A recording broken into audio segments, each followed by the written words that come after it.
Good evening, everyone, and welcome to this evening's Jewish Museum Milwaukee program. My name is Molly Dubin, and I'm the curator here with the museum. And it is my pleasure to welcome you to tonight's program, We Are America, the cultural programs of the Great Depression, which we are offering in connection with our current exhibit, Brother, Can You Spare a Dime? Jewish Artists of the WPA. So a little bit of housekeeping before we introduce our presenter. We ask for your patience with any technical glitches that may occur. If you do have any issues, we ask that you use the chat function at the bottom of the screen, and one of our programming team will attempt to help you. Also, we suggest that to get the best experience, you view this in speaker view, and that is something that you can choose in the top right-hand corner. So if you're currently seeing that multiple square Brady Bunch, shift to speaker view, and that should be a better experience for you. I know that many of you have already donated either to this evening's program or to past programs to enable us to keep offering enrichment opportunities, and we so appreciate that. If you haven't and you feel so inclined, we would be so grateful and thankful for your donation this evening. So let us get started. Our speaker this evening, Dr. Betsy Pease, is the assistant professor of history at Concordia University, Wisconsin, where she teaches courses in American history, cultural and social history, and cultural geography. Her research has focused on depictions of urban and non-urban communities during the Great Depression in the United States. She grew up in Northwest Wisconsin and now lives in Mequon with her spouse and 2 children. Please help me welcome Dr. Betsy Pease. Okay, just give me a second to share my screen.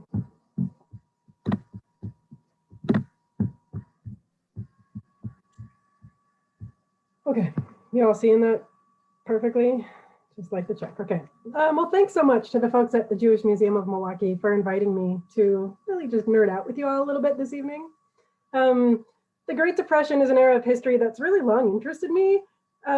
And I think really the question of what happens to people in terms of culture and government, beliefs, and also everyday life when the systems upon which a society were built seem to be failing in fundamental ways.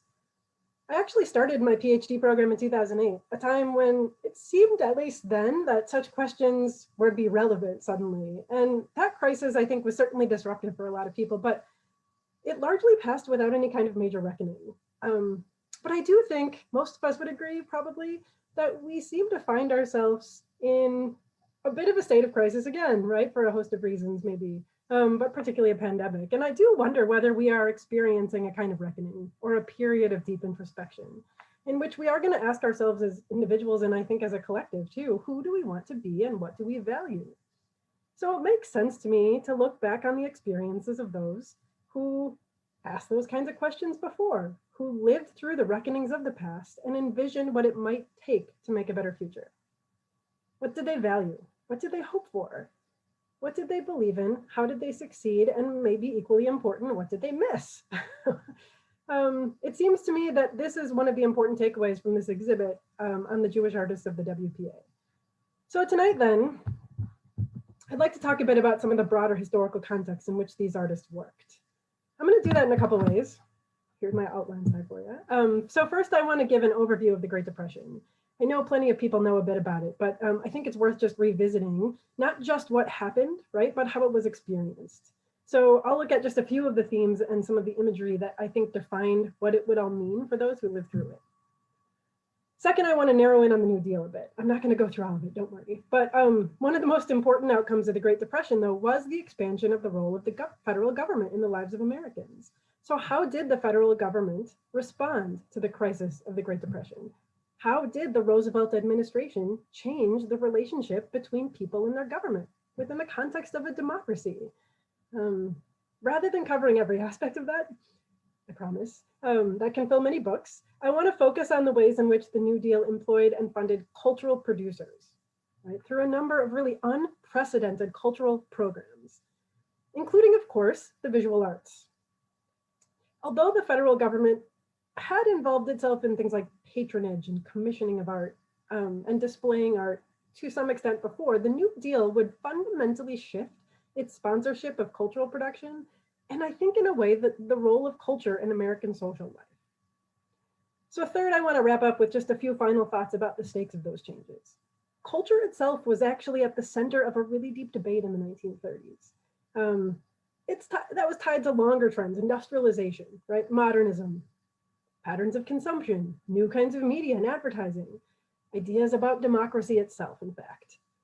So even before the crash of '29, the descent into economic depression, that followed it, even before that, artists and indeed many cultural producers and intellectuals were debating in broad terms the meaning of culture. So for artists specifically, this meant addressing such questions as who counted as an artist? Who was art for? What could art do for society? For me, the takeaway is that the artists featured in this exhibit and their colleagues in the New Deal cultural programs more broadly, and maybe in 1930s American culture more broadly, were making a claim to inclusion in the nation, a statement, we are America, at a time when a growing global trend was to respond to modern conditions by defining nationalism more and more narrowly. Moreover, that claim for belonging was rooted in a specific definition of democracy, not just civic like voting and rights, but in having one's contribution.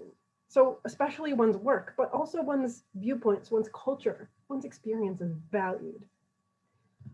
It's important to remember that in many ways, those kinds of ideas were being countered by the rise of new, modern forms of authoritarianism in the globe. And many of those justified really the expendability of human beings, their labor, their culture, and indeed their lives, in the language of national self-interest.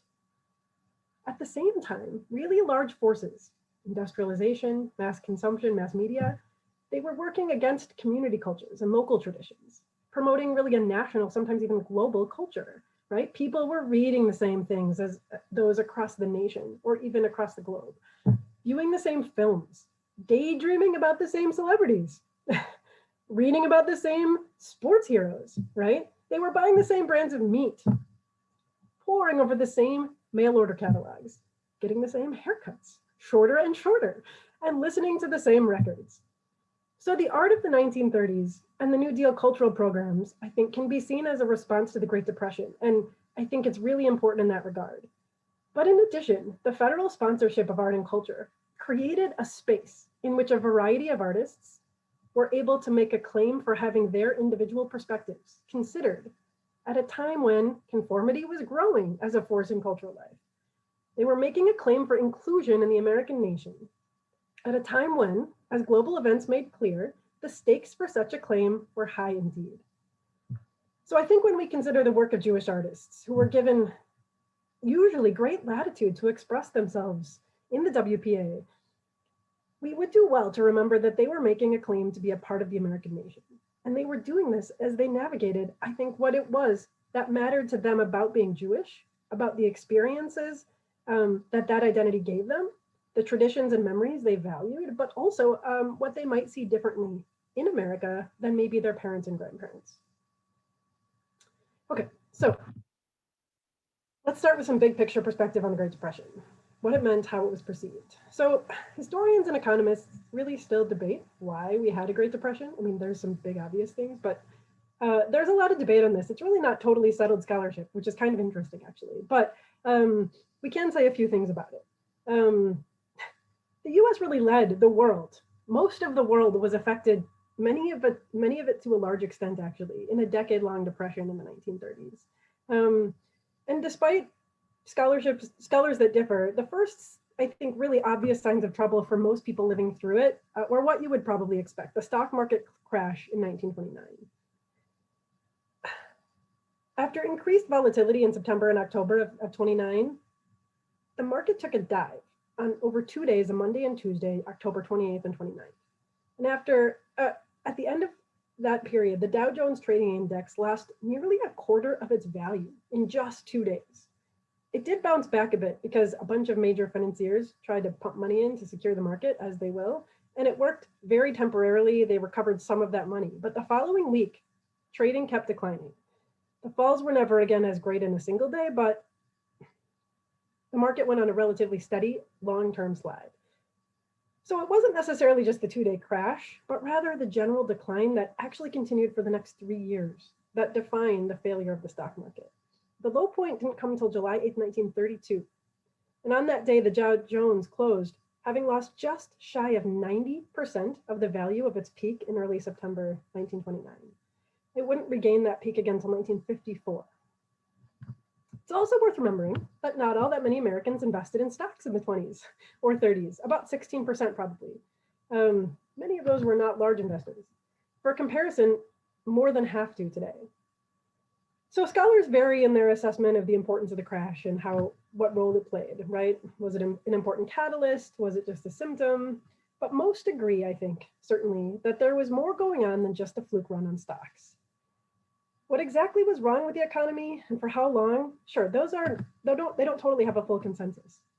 So I'd rather set aside those questions today, and I think focus on what I find really interesting in terms of the effects of the Great Depression. So how Americans understood it in their own time. Whatever the real answers might be about cause, Americans agreed that something had gone very, very wrong and began a really deep introspection about what that might be. Americans had been through economic downturns before, certainly. Some of them were quite bad. We forget this, but over the course of the 19th century, Americans had a really big economic downturn, sometimes even depression, about every 20 years. But the Great Depression would be something else again.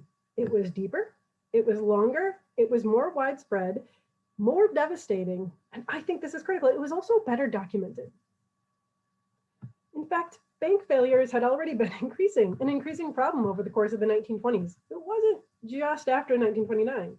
Banks regularly overextended their deposits in that boom years. They all believed that the good times would roll on. But after the stock market crash of 1929, it really increased dramatically. So sparked by the stock market crash, but then also an ensuing cycle of bank runs that were, by spook depositors. Something like 9,000 American banks failed between 1929 and 1933. I do see a little bit of variation in that number among scholars, but that's a pretty settled number, probably a little over 9,000. That's probably about 40% of all banks. In most cases, when those banks failed, a substantial portion of the deposits just disappeared, right? Depositors would get pennies on the dollar for their bank savings. Probably 4% of all money in deposit in American banks as a whole just vanished in the worst years through 1933. And this sparked a number of other crises, right? Buying power went down, credit dropped, and production ultimately dropped because of those things. So US total production of goods and services dropped by about a third. Manufacturing alone, though, dropped by a little more than half. And some fields, like construction and automobiles, declined something like 80%. The worst year of the Depression, 1933, 1 in 4 Americans, about 25%, were unemployed. But that pain was not evenly spread. In many cities, especially those dependent on industry, unemployment rates spiked much higher, 50%, and there are reports of much higher than that still in some locations. For groups that already faced the hardest prospects, the Great Depression just made it much worse. So nationally, the unemployment rate for Black Americans was near 50% at the low point, so about double what it was for the nation as a whole. And in some places it was worse. In Memphis, 75% of Black workers were unemployed in the early 1930s. Even those unable to hang on to jobs frequently experienced wage cuts, reduced hours. 9 in 10 American companies cut wages during the Great Depression, 9 in 10. And 3 in 4 American workers were unable to get full-time work and had to resort to part-time. Nationally, household incomes dropped by about a third, but in some locations it was higher. In Wisconsin, the number was about half, by about half. In 1933, 1,000 mortgages a day were going into foreclosure on average. Many more families came close. According to one study in the period that looked at just mortgages in cities, probably half were delinquent in 1934 began. Farms were worse. If 13 out of every 1,000 homes, non-farm homes, went into foreclosure in 1933, 39 out of every 1,000 farms went into foreclosure. and farmers were taking in about a third of the income they had earned in 1929 during 1932. During the 1930s, the US had really no widespread system of social relief. Most help was local, community-based. It was usually funded through municipalities and often charities, and that varied place to place. So religious organizations carried a heavy amount of that load. Sometimes it was supplemented from state budgets. Most of the time that was meager. So those who sought assistance typically were evaluated for their worthiness by things like their reputation, their religious attendance, or other subjective measures of worthiness. Attitudes had shifted during the early decades of the 20th century about things like poverty and hardship relief, but the institutions were still shaped largely by the outlines of the 19th century ideal of rugged individualism. So that just means the notion that people succeed and fail mostly due to their own efforts, right? Those ideas had started to give way to greater recognition that one's fate in life wasn't entirely just in their own hands, right? Especially in a modern industrialized era, but in many ways, the institutions of American life really had not caught up to those changing ideas. Even then, the US was behind other, what we might think of as peer industrial nations in its social safety nets.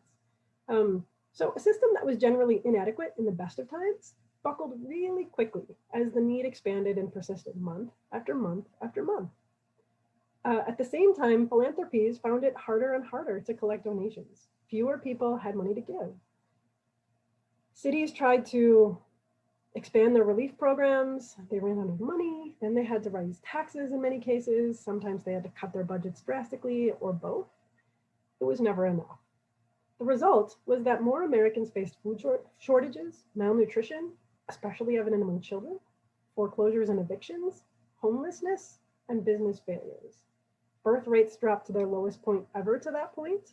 In fact, not really matched until our own time. Divorce rates, it's not clear they rose, but there was a spike in instances of informal family separations. So splitting up to find housing or work, or just abandonment, those rates went really high. Women's participation in the workforce rose because a lot of men weren't able to make enough to support their families.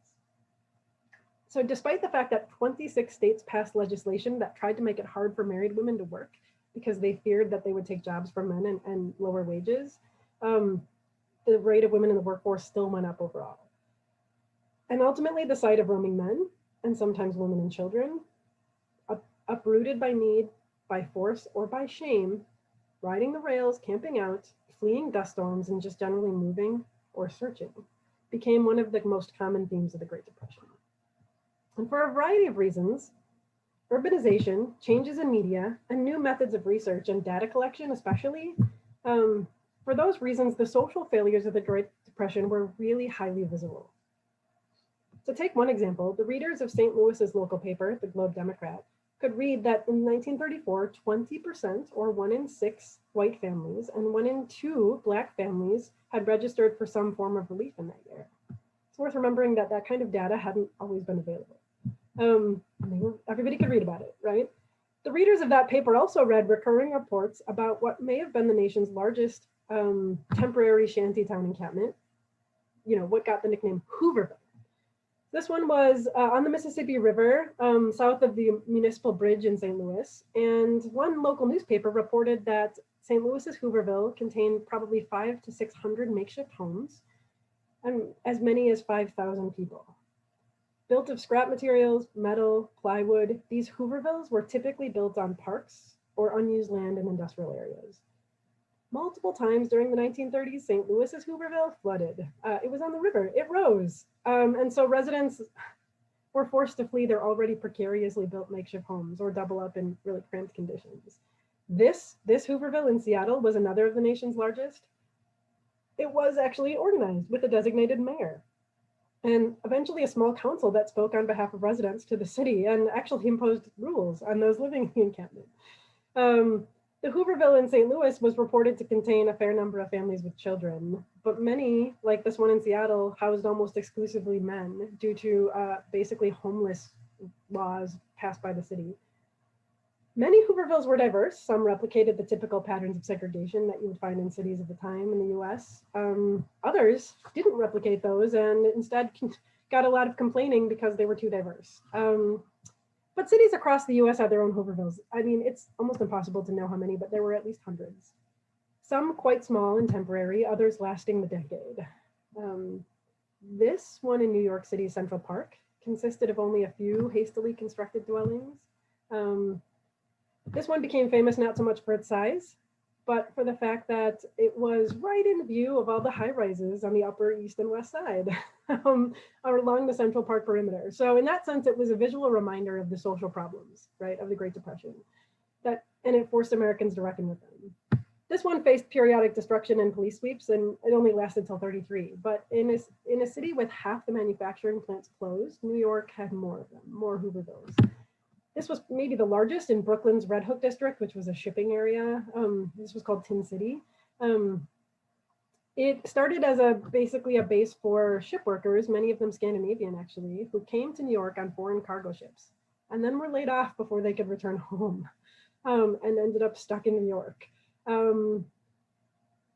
But over the next few years, it ended up containing residents that reflected the spectrum of diversity in New York's working class. Tin City had probably 1,000 residents at its peak. And like many Hoovervilles, they drew water from a shared public pump and had no sewers or electricity.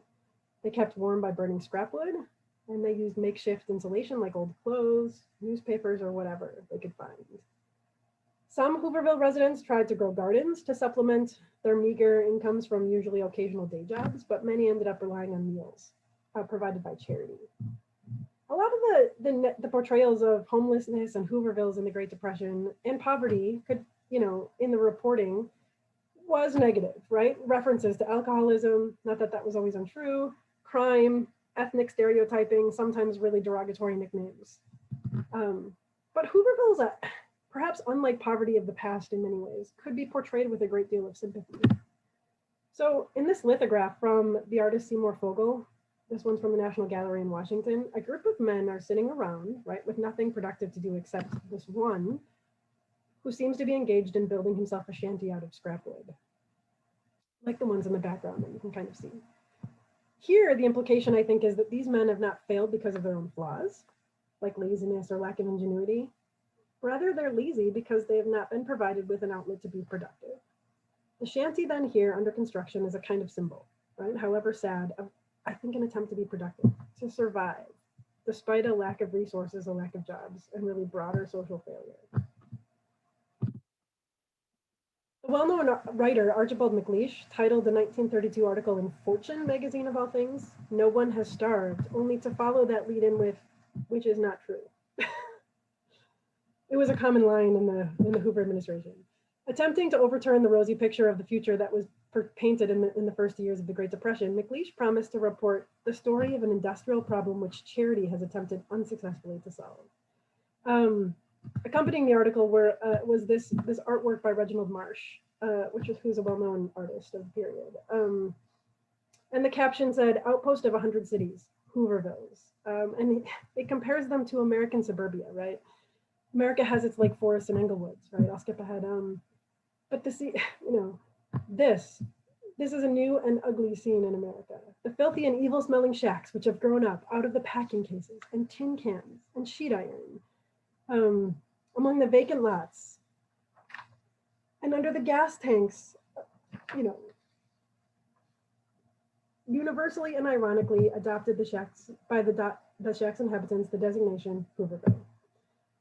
So you can see sympathy even in a magazine like Fortune, which is often being sold on Wall Street.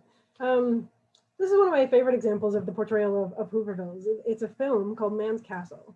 And it anchored its plotline in a fictional Hooverville nicknamed Bagville on the Hudson in New York City. The film came out in 1933 and it stars Spencer Tracy. I couldn't get a more clear picture, so hopefully you can. And Loretta Young.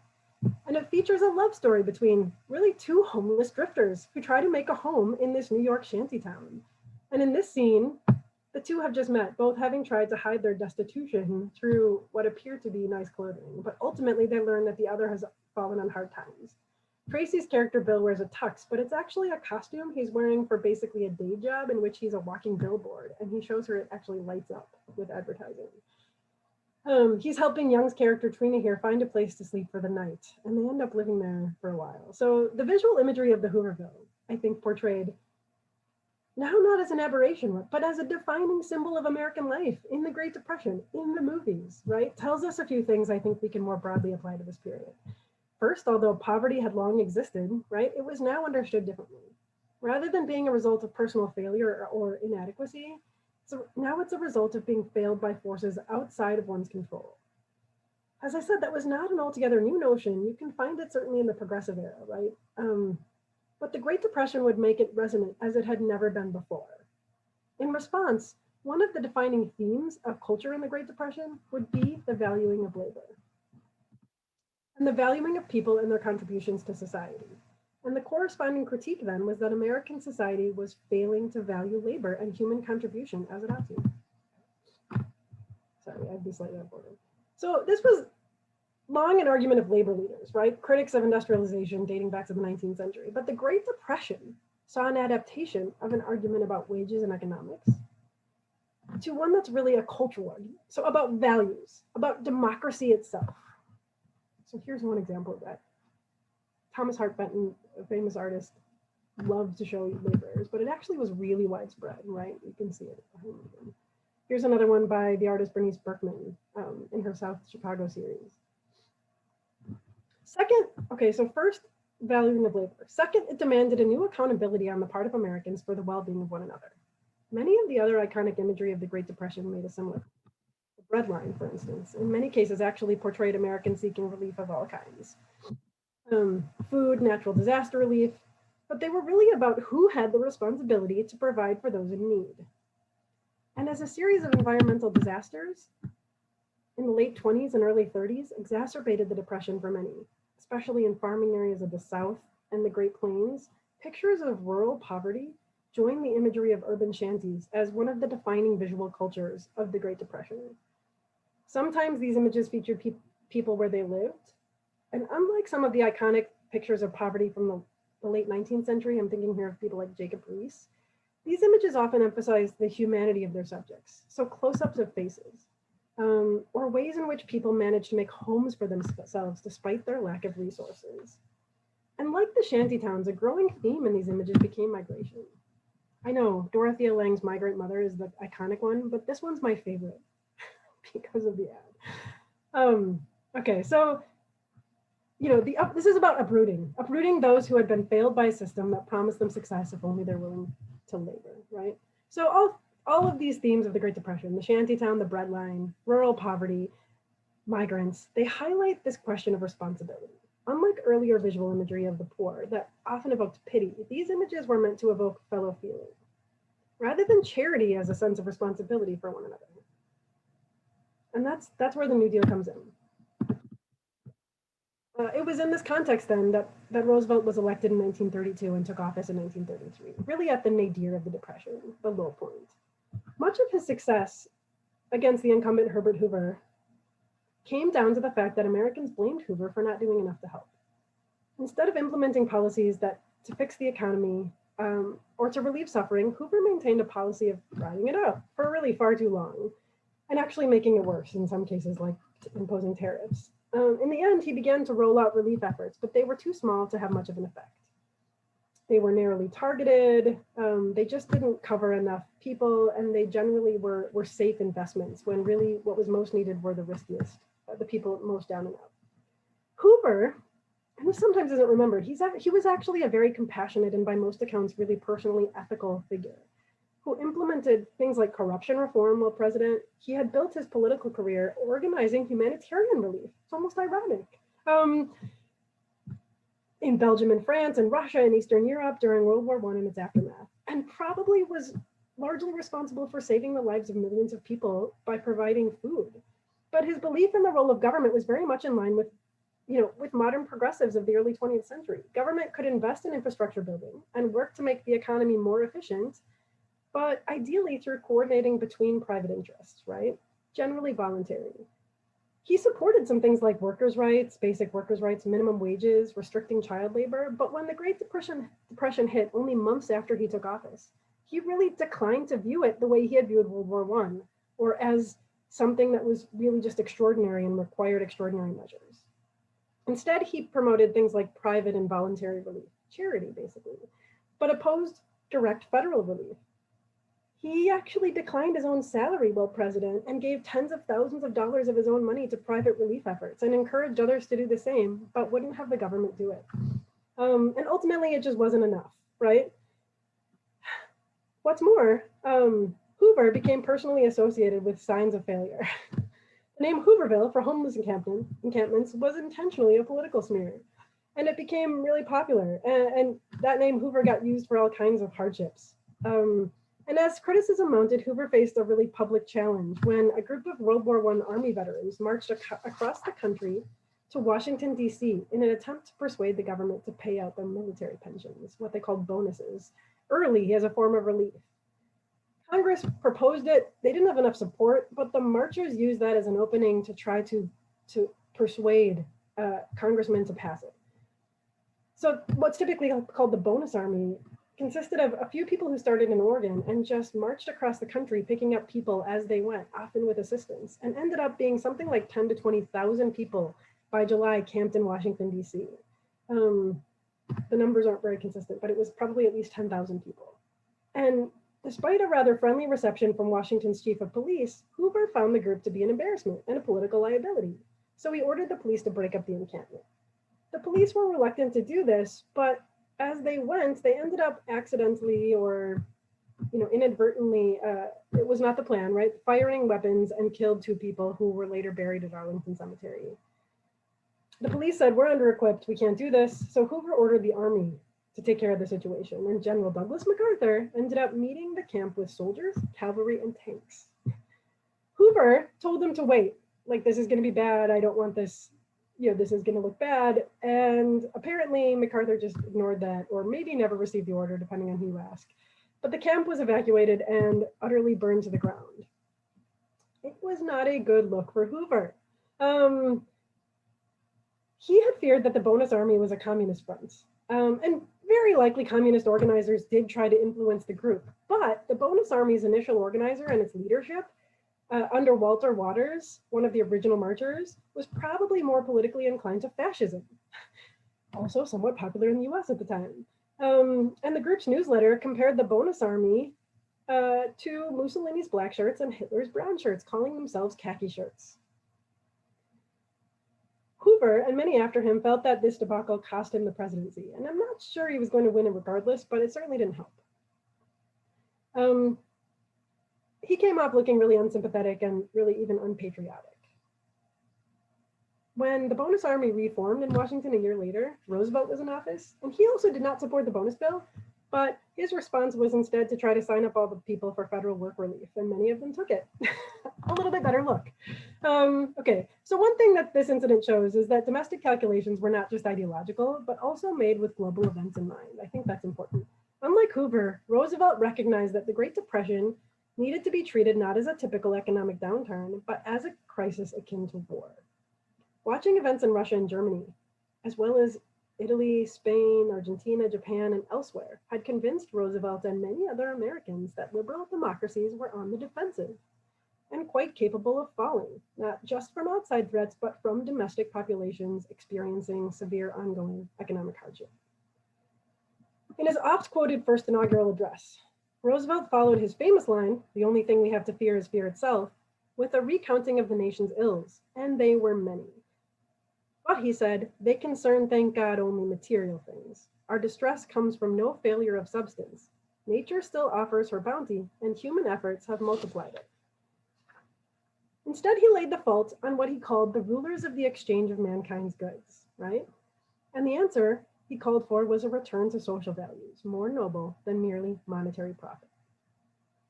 So to Roosevelt, the answer was simple: having one's contribution to society valued, both monetarily and culturally. He said, happiness lies not in the mere possession of money, it lies in the joy of achievement, in the thrill of creative effort.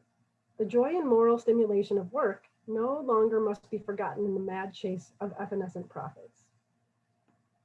And he closed his speech with a return to that invocation of crisis akin to war, right? He called on Americans to be bound by what he called the sacred obligation with a unity of duty, hitherto evoked only in times of armed strife. These were extraordinary times, and Americans need not be bound by convention in their fight to right the ship.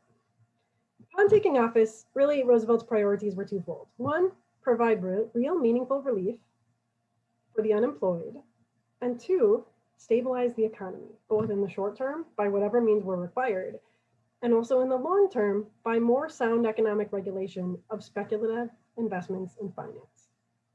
These two priorities align with the cultural shift affected by the Great Depression too, I think. The notion that real, meaningful relief for individuals was needed on a large scale, and that it ought to be provided by the federal government was, I think, Roosevelt recognized a pretty novel response in the United States, and he had to resort to war rhetoric to make the case. But in effect, the New Deal would reshape the relationship between people and their government. It would vastly expand the role, indeed the responsibility of government in facilitating a good society and a good life for all those in it. And so it's here that a comprehensive account of the New Deal would take you into the alphabet soup. And I'm only going to do that a little, I promise. But I do want to focus on a specific set of interventions in the realm of culture. So in its first years, the New Deal quickly implemented programs to stabilize the economy. They targeted banking, lending, monetary policy, right? But this first New Deal, as it's often been called, also included attempts to stabilize production and pricing through the National Recovery Administration and the Agricultural Administration, both of which ended up being struck down by the Supreme Court. But also tucked within the first New Deal was the Federal Emergency Relief Administration. So this was an agency that was tasked with providing fast and effective emergency relief. Some of it came through direct subsidies, but much of it was through employment for projects funded by the government in a branch called the Civil Works Administration. Under the direction of that guy, the same man who'd run Roosevelt's relief program when he was governor of New York, Harry Hopkins. Hopkins supported the idea that the CWA ought to include a branch specifically for the employment of artists. And he did this under what became known as the Public Works of Art Project, PWAP. It only ran for like 5 months, and it spent $1.3 million and produced 15,000 works of art by more than 3,700 artists. PWAP was short-lived, but it was important because it recognized that professional cultural producers, like artists, were also workers in need of income. And as the director of the program put it, this contradicted the old superstition that the painter and sculptor live in attics and exist on inspiration. Most of the art produced by the PWAP was created for display in public buildings. And so in addition to functioning as work relief, the program functioned as a kind of cultural promotional campaign for the New Deal. Artists were tasked with creating work in the theme of the American scene. Here are some examples.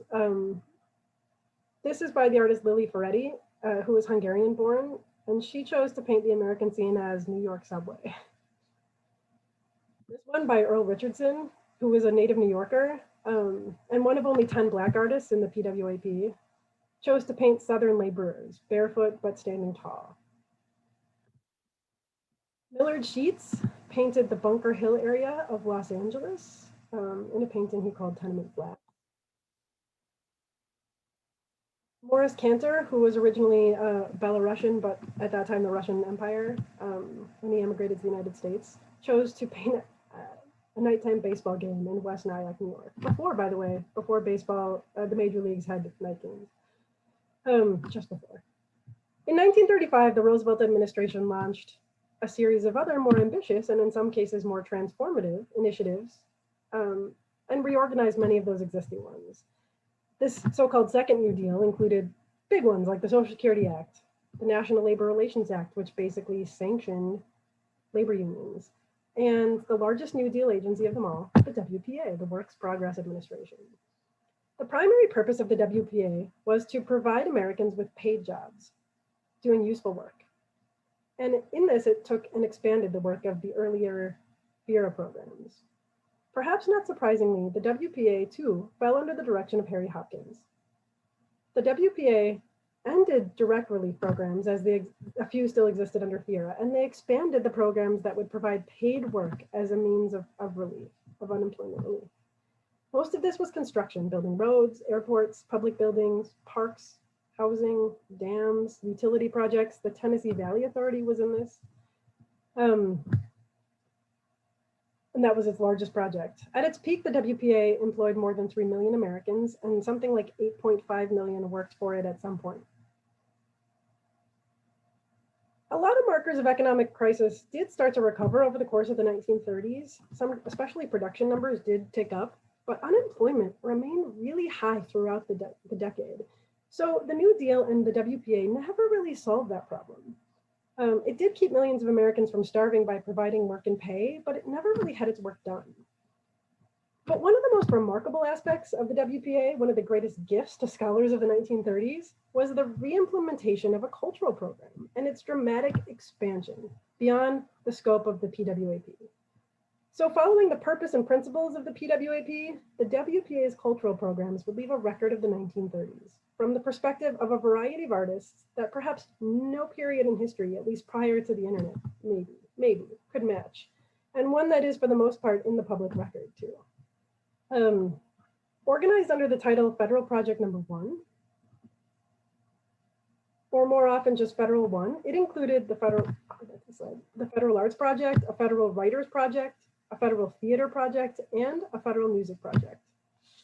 These projects pretty much paid cultural creators salaries to produce work in their medium, but it also included research projects documenting American culture. So music, art, history and historical records, something like what we might call cultural geography in the form of a travel guide series. In total, Federal 1 employed something in the neighborhood of 40,000 cultural producers over its life. And the Federal Arts Project, which was the largest within Federal 1, employed about 10,000 people.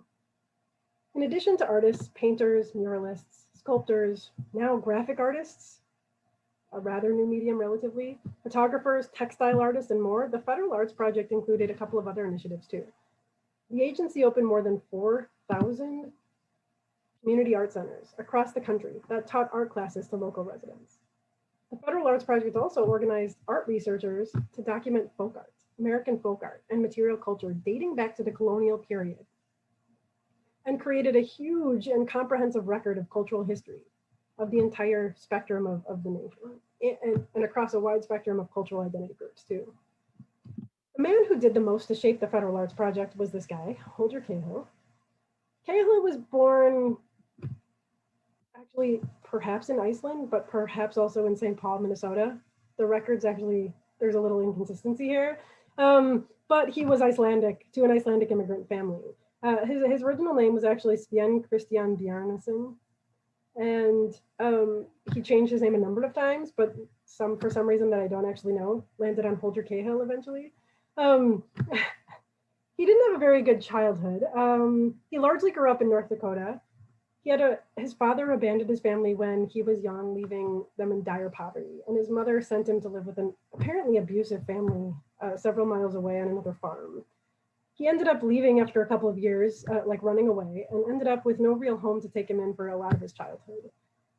Still, he ended up where many drifters do, right? Or at least the lucky ones, I don't know, in Greenwich Village, where he took classes at NYU, ended up working as a journalist, and took classes from some of the most important philosophers of really American art and culture of the era, John Dewey.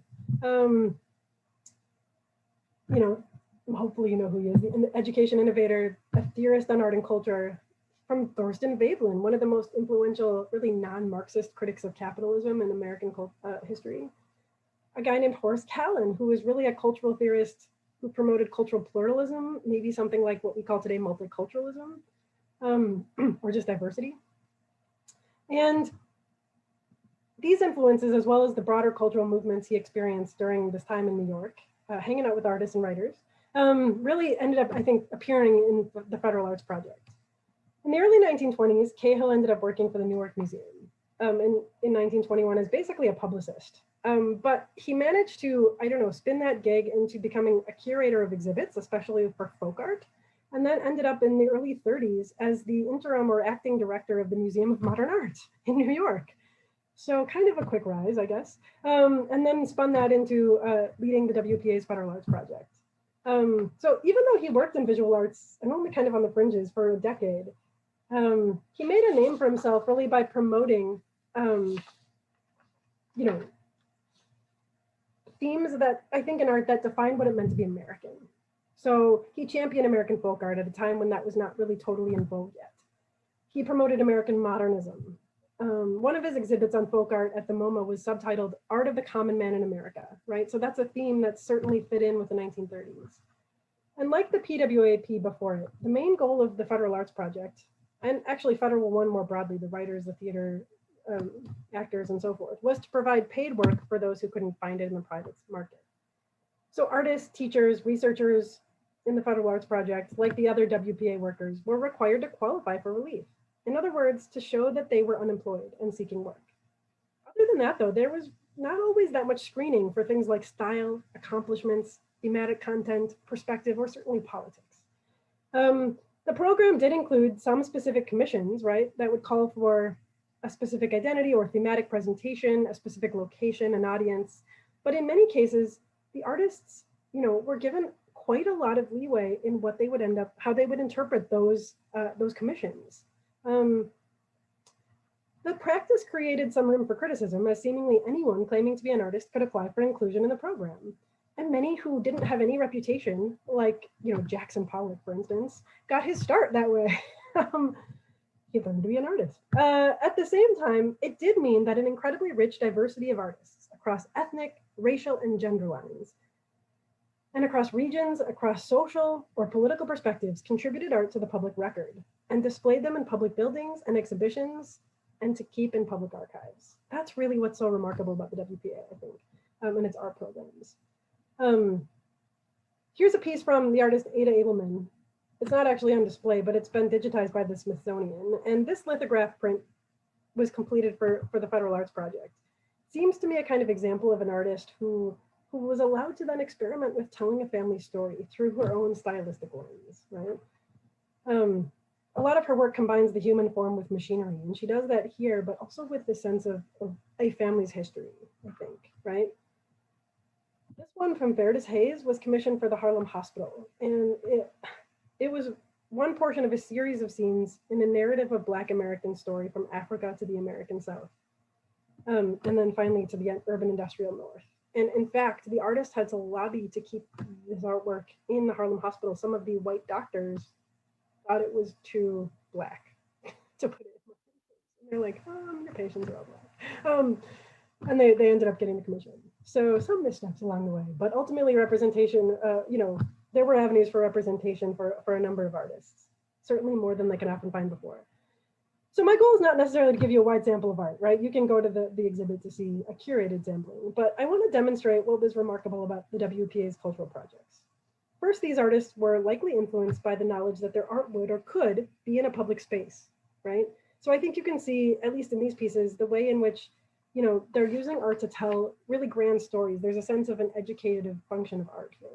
At the same time, they're given the space and a meager living, but a living wage, to tell their story as they thought the world should see it. The second thing is that the WPA artists, they were treated as workers, right? Not as aesthetic magicians that created pieces outside of time or process, but as workers. So they were paid not for their genius, right? But for their labor, for their contributions. This attitude was common to the Federal One projects, the writers, the actors, the musicians, and indeed the artists too. Cultural producers were not above the rest of humanity here. They were part of it. They were in their labor, in their perspectives, in their need to make a living. Federal One and its direct employment of artists by the federal government and the use of their work for the widest possible public consumption was only the largest of the New Deal's cultural programs. I think the other that's most famous is probably the Farm Security Administration's photography division. It's probably the one many of you know the best. The FSA photographers were employed with somewhat different original purposes, although I think giving people jobs was always a justification for New Deal programs. But the cultural work of the program, they were at first propaganda for the New Deal, then they were there to really gather information, especially sort of rich descriptions of how people live, almost ethnographic in a way. But I think all of these New Deal cultural programs, they converged in a couple of important ways. And I think, one of them is they were about defining America. They were about documenting who we, and by the way, that word we was being stretched in important ways here. That was one of their missions. And second, they were about expanding the definition of what gets included in American culture. Something we might call cultural democracy. It's a word that, these words are words they used. They were always about democracy. They framed it that way. And I think this tells us that the New Deal didn't just endeavor to save American democracy by fixing the economic crisis. Many have argued that although the policies of the New Deal certainly helped, it took World War I to fix the American economy. But at least for the time being, the New Deal also sought to fix American democracy in a cultural sense. And again, here I will return to the global historical context. The threat of disrupting the delicate balance between the individual and the common good was real, and it was visible in Italy, in Germany, in the USSR in different ways, at least once people realized what Stalin was doing there and elsewhere. This was a war for the survival of democracy in a pluralistic, diverse culture at a time when no such thing was assured, right? Okay, so this brings me to my wrap-up points. The Federal Arts Project and the New Deal cultural programs, they were in the midst of a debate that was circulating at the time about the meaning of culture. The Federal Arts Project and Federal One broadly faced a great deal of scrutiny. The effort to treat artists as laborers opened them up to the critique that they were too lazy or too lacking in talent to make the art world without the so-called dole.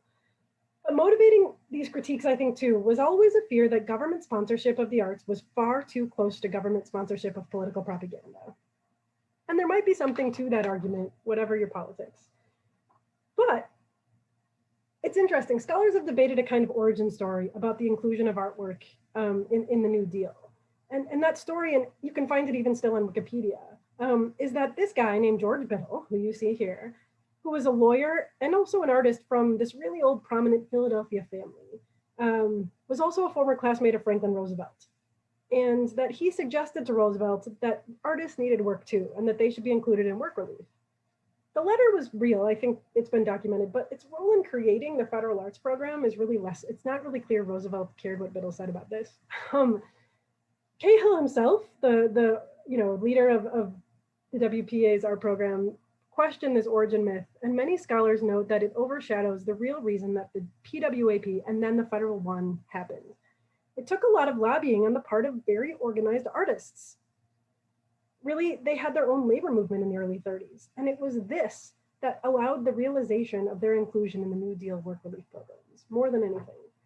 Over the course of the early 1930s, a really tremendously active artist union formed, and it worked to position artists as workers, rather than merely operating in the cultural realm.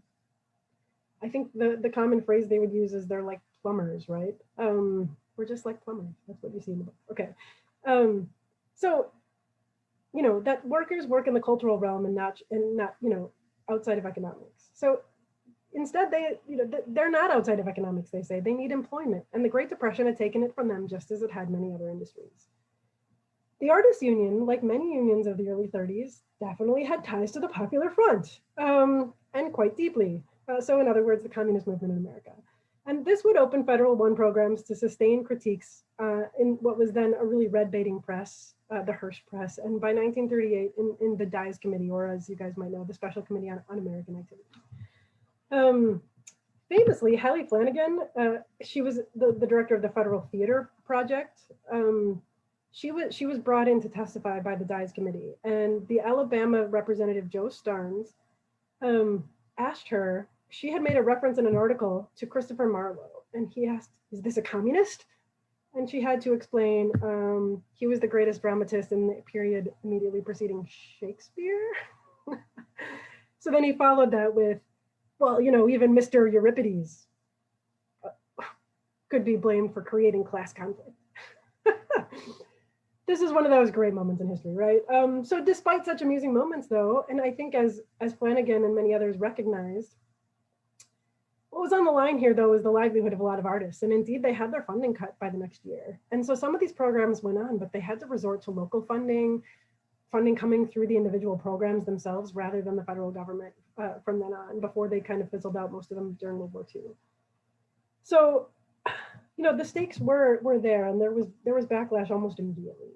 So I'm a cultural historian more than an art historian, but I do want to make one point about the art of the 1930s that I think that the WPA work shows us. Often 1930s art gets divided into two camps, the social realists and the regionalists. So social realism is generally characterized as art that depicts hardships, the tough truths of real life.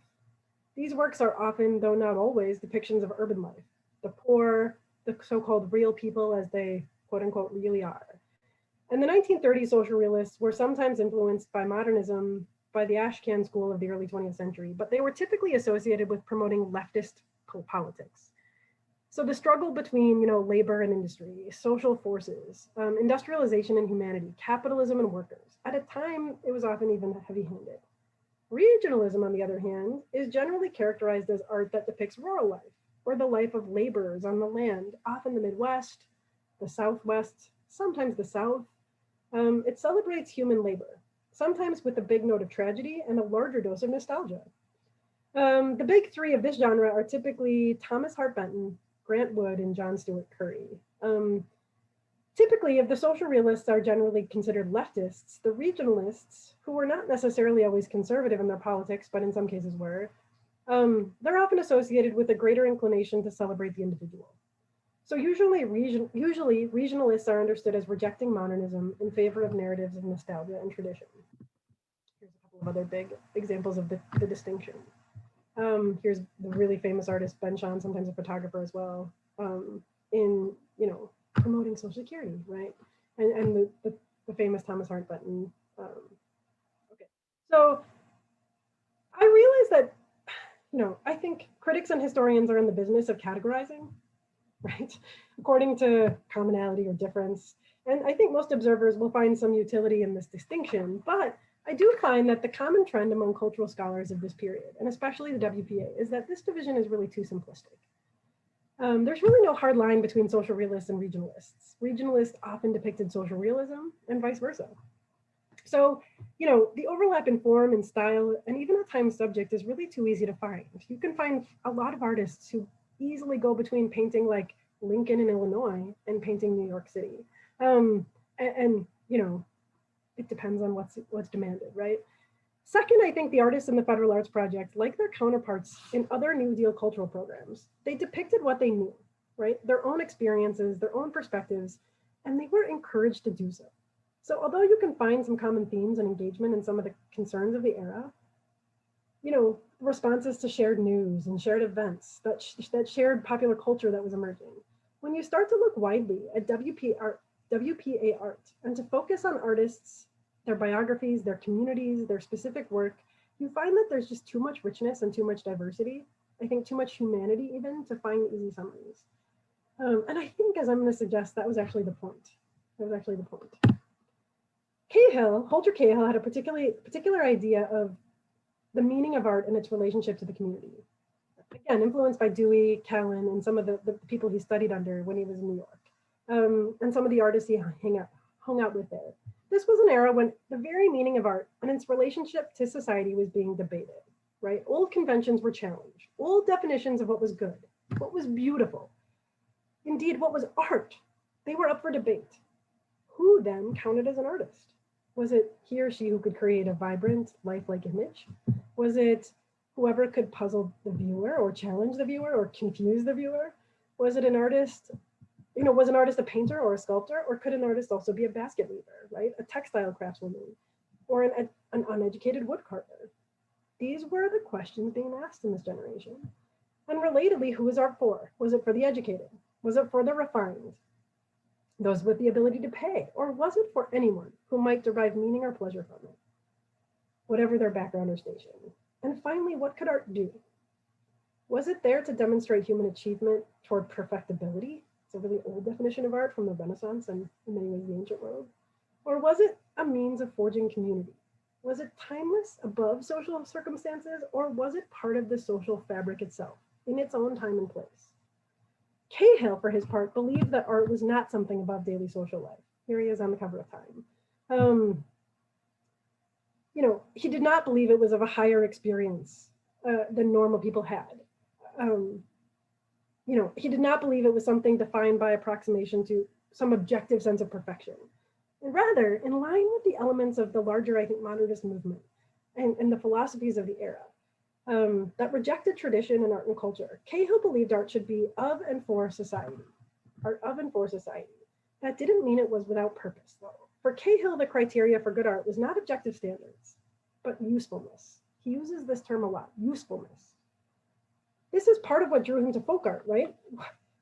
basically what had traditionally been considered artisanship, right, rather than art. For Cahill, folk art represented what he wanted art to be, the ability to find beauty in what is useful, what is needed in everyday life. Art then was not a cultural experience reserved for museums, for collectors, or for those with access to privilege, or maybe loads of money. It was for everyone. As Cahill, echoing Dewey, would put it again and again, he wanted to show that art could be and should be democratic, right? And this meant it should be open to all voices, all perspectives, and all experiences. I don't think that, the WPA was perfect in that endeavor, but it was certainly there. It was certainly there. In an era when national identity was really the dominant framework for thinking about society then, for Cahill, democratic art had a purpose. It was capable of forging a national community, but one that was more inclusive of everyone and one that valued the contributions of all. But ultimately, if Cahill had ambitions to revolutionize the meaning of art, it was really the artists themselves that worked within the space they were given to produce what they felt gave them meaning. It was their expressions that defined the art of the WPA, the art of the Great Depression. So, when you see how they responded to the crisis of their time, it's worth thinking about, what these expressions drew on shared experiences of the time and what expressions drew on the individual artist's own life experiences, their own community, their own history, and their own way of seeing the world. From a modern perspective, it's worth noting some artists in the New Deal cultural programs got it wrong. There have been several instances in which murals made by the PWAP or the WPA have provoked movements to cover or remove from the display in recent decades. In one case at the University of Oregon, a mural commissioned in 1937 portrayed pretty evident racial stereotyping depicting different levels of civilizational achievement and included a verbal call to preserve racial heritage. The university has recently opted to cover the artwork, right? And I think the public display demands that, the artwork isn't just left in its own context because it lives on in that sense. But while any study of New Deal culture and cultural production is going to require some caveats, the past is rarely, if ever, beyond reproach, it's also important to recognize the opportunities the New Deal cultural programs did offer for artists, writers, and other cultural producers to have their contributions valued and paid who might otherwise never have found such an outlet.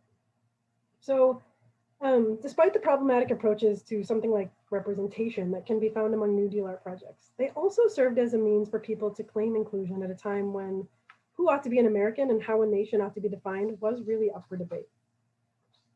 So the mission of the WPA broadly, and the federal arts program in particular, was to provide work for the unemployed, but at the same time, the artists who participated in the WPA, they were tasked with sharing their viewpoints with all Americans. And in that sense, the WPA gave a really unprecedented opportunity to make the claim, "We are America." And it's worth remembering, in the national and global context of the 1930s, that claim of inclusion, not just as citizens, but as part of the fabric that made up American culture, had high stakes. Okay, it's that time. I've probably gone a little over, but it's that time for questions for those of you who've been patiently waiting. If we have any. Oop. Okay, I'm going to, okay, there we go. All right, well, thank you so much, Betsy. That was fantastic and very fitting that we ended on a painting here by Moses Sawyer. We're actually going to be talking with his grandson, Daniel, in a few, well, actually in a week. And of course, about his grandfather and his great uncles, Raphael and Isaac. So very fitting. Yeah. All right, let's get to some questions here. So, question about remaining post office murals. So, as you kind of talked about, some of these have been painted over or destroyed. Some of them, thankfully, are still with us, and thanks to a recovery program that was really launched in great effect in the 1990s, we're in a place of trying to preserve and catalog what has now been determined by the art historians, the historians who, in the wake of the closing or the ending of these programs, didn't necessarily see the value. truly understand, the value in this, snapshot of an unprecedented time. So we know that there are lots of murals remaining throughout. We have several, many throughout Wisconsin, Racine, Madison. They can be found in libraries and student unions and post offices. Is there one in particular? You of course talked about Thomas Hart Benton, who is very well known. We saw an example of Ben Shawn, who did a great many murals and was very much about social justice and speaking to inequities. Are there some murals locally that you would recommend or that have really caught your eye? I'm actually really not, I would say I'm not really an expert on the specifics of the WPA murals. So I might hold that for another greater authority on it. My background is really on like Great Depression culture, and art is just kind of a tangential relationship to it. And I study kind of the exploration of nationalism actually through cultural geography first. So I would say like my favorite art is art that depicts urban scenes, and what I'm particularly interested in. So I'm just gonna like divert my answer to a different topic. So because I don't have one, but that's my wheelhouse is really in looking at depictions of urban spaces, and particularly, wrestling with questions about how it's depicted as failing and what the moral implications are of that, because of course, many people still live there and value those communities. So what did that mean? And what was perceived as the failure? I like these questions of values. It seems to me, I'm just gonna say kind of a broad sweep answer. There was a lot of like leftist thinking in the 1930s, but I think when you start digging into it, the sort of commitment to economic ideology was less the inspiration for many people, some yes, but less the inspiration than a real sense that something was wrong and new answers had to be found. And a lot of people were just willing to try some stuff out, right? To look around. And it's true that a lot of people really didn't know the depths of the problems with Stalinist Russia. I mean, some people kind of were aware of what was going on. Most people had no idea how bad that would come to, now we know the amount of deaths were right on par with other tragedies of the 20th century. But people didn't know that. A lot of people didn't know that. There was a lot of propaganda that was very convincing. So I do think what's interesting to me in the American scene and the artists, the cultural producers, is that they recognize that something was really wrong. And they were grasping for a way to make it fit the values they felt they should have. And I think a big one there is labor. It's contribution. And it's not just labor in the sense of industrial work, right? It's a bigger meaning. It's about belonging because of one's contributions. And that's they meant that culturally too. I think that's important. Well, thank you. And we do have someone who put in the chat here, thanking you for your presentation and suggesting that people look at the Living New Deal's website, which I've seen, which is incredible. It's got a map of 16,000 plus New Deal projects. Of course, included in there is Greendale. Do you want to give just a little bit about Greendale? Because I know that's something you've studied and will be taking a visit this one I can speak with a little more authority on. Yeah, I mean, you're right. The WPA's art contributions are just so big that you have to use an online resource, I think, to really have a handle on it. Okay, so Greendale is it's one of 3 communities that were built from scratch by the New Deal, by what was then the Resettlement Administration, and then it got passed on to a number of other agencies. But and that was an agency that was largely tasked with resettling farmers who were on like basically used up land. And so on the side, they did this really weird little project where they built 3 new suburban communities from scratch that were meant to be models for what the designers imagined to be the future of American living. What's interesting to me about that is, of course, they were at the time somewhat called this, but often the name was avoided. They were really suburbs. And suburbs were not new in America, but this kind of a suburb, this idea of a suburb for like not the wealthy, like suburbs had the connotation of being, something like where the pseudo aristocrats of America lived, right? For the rich, but there were many that were actually quite poor. They were also kind of in the vein of exurbs that were shantytowns, or for people who would sort of set up their own housing on the outskirts of town when they couldn't buy property, really, squatting often, actually. And it was really in the 30s then that when very little was being built, that these designers thought maybe we can make something that's housing for industrial workers, for people who are lower middle class or working class, but deserve a place to live, because housing shortages had persisted for decades. It wasn't just the 1930s. Housing had, there was a failure to provide enough housing for people who needed it for decades. And the idea was that they could create a model community that would be like a pleasant place to live. But more than that, I think, like in the art here, what was at stake is I think, reviving American democracy in the way that people believed it ought to be. This is the part that gets overlooked a little bit about Greendale, so I'll just give a little preview of what you guys can get later. But the intent was actually to make it not just a model for like the physical space, like, hey, this is pretty, you can have gardens, your kids can play on the lawn, it would be great. But actually for a sense of investing in one another, to feel responsible for one another. The people who built it, or the people who came up with this vision, actually believed that that's what was missing. That's what, in their view, caused the Great Depression in some way, right? People didn't feel invested in one another's well-being, and you had to be someone's neighbor to do it. You had to be someone's neighbor. And so they were trying to create a sense of neighborliness.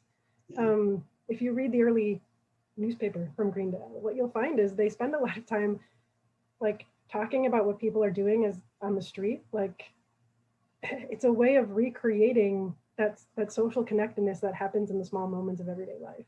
Yeah. And I don't think this is always remembered, but I think the intent was that's what those green belt communities were supposed to be, a place to create neighbors. And that was a foundation for a democracy.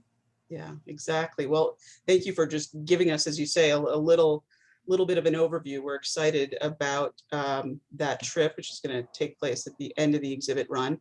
So I think we will end with a question from your mother-in-law. Sure, it's going to be a doozy. Shout out to Eva. Was there a pushback against or criticism of New Deal art as a politicization, that's a tough one, or misuse of art by traditional art critics or political opponents? Yeah, I mean, political opponents is a big fat yes. When they complained about it as like, these artists are just like lazy and not talented, I think it was really, the subtext of that was, and by the way, you're political propaganda for the New Deal, right? And I mean, to some extent, there was kind of a natural aligning of many of these artists with what was happening in the New Deal. Many of them would have liked it to go much further left. I mean, many of them were also quite critical of Roosevelt. You know, people who were working, for instance, as writers in the Federal Writers Project were openly critical of Roosevelt, right? And yet, I think they were able to see the value in aspects of the New Deal. And so there was some alignment. But the political opponents, you know, certainly saw it as the potential to just be a propaganda machine. And I have to say, given what we know from the rest of the world, whether or not you see the WPA as having actually been that, and I'm not sure that's fair, I don't think it necessarily was that, it certainly had the potential to become that under the wrong set of leaders, right? So it's perhaps a valid fear, if it wasn't actually realized, and I'm not sure that we could argue it was. Okay, well, it definitely is a fascinating period, and certainly with a lot of parallels to what we've been going through as a society with the pandemic. I love and I'm definitely going to be giving this a lot more thought, this whole idea of, you know, before the Depression, that poverty was really, you know, that assigned personal failure as the excuse or the reason for it. And, you know, how that began to change. And you of course can't help but think about, you know, what were the, you know, the rationale behind a lot of the things that we saw during the pandemic. So a lot of food for thought. In any case, thank you so much. This was fantastic. I do want to mention that Cassie has put the link for registering for our visit to Greendale in the chat, so we encourage you to do that.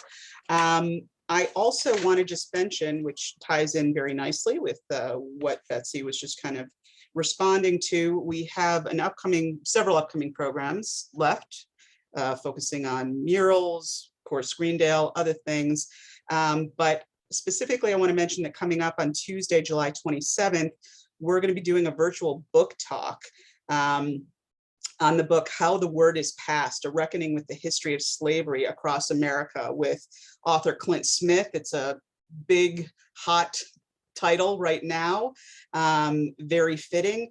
And particularly in light of the fact when we talk about the Federal Writers Project and, you know, the capturing of folk life and folk ethnology, that this was really the time period and under the auspices of the Federal Writers Project that slave narratives started to be documented and recorded. So an incredibly timely presentation, and Clint will be in discussion with our very own Reggie Jackson of Nurturing Diversity Partners, who does some incredible work here in Milwaukee. So again, thank you to everyone for being with us. Thank you to those who have contributed to enable us to continue offering these fantastic programs, and in advance for thinking about doing that. There's another link in the chat for that. So thanks everyone. We'll encourage you to come in and see our exhibit. This gives some great broader context, and we very much appreciate that, Betsy. Take care. Have a great night, everyone. Thank you.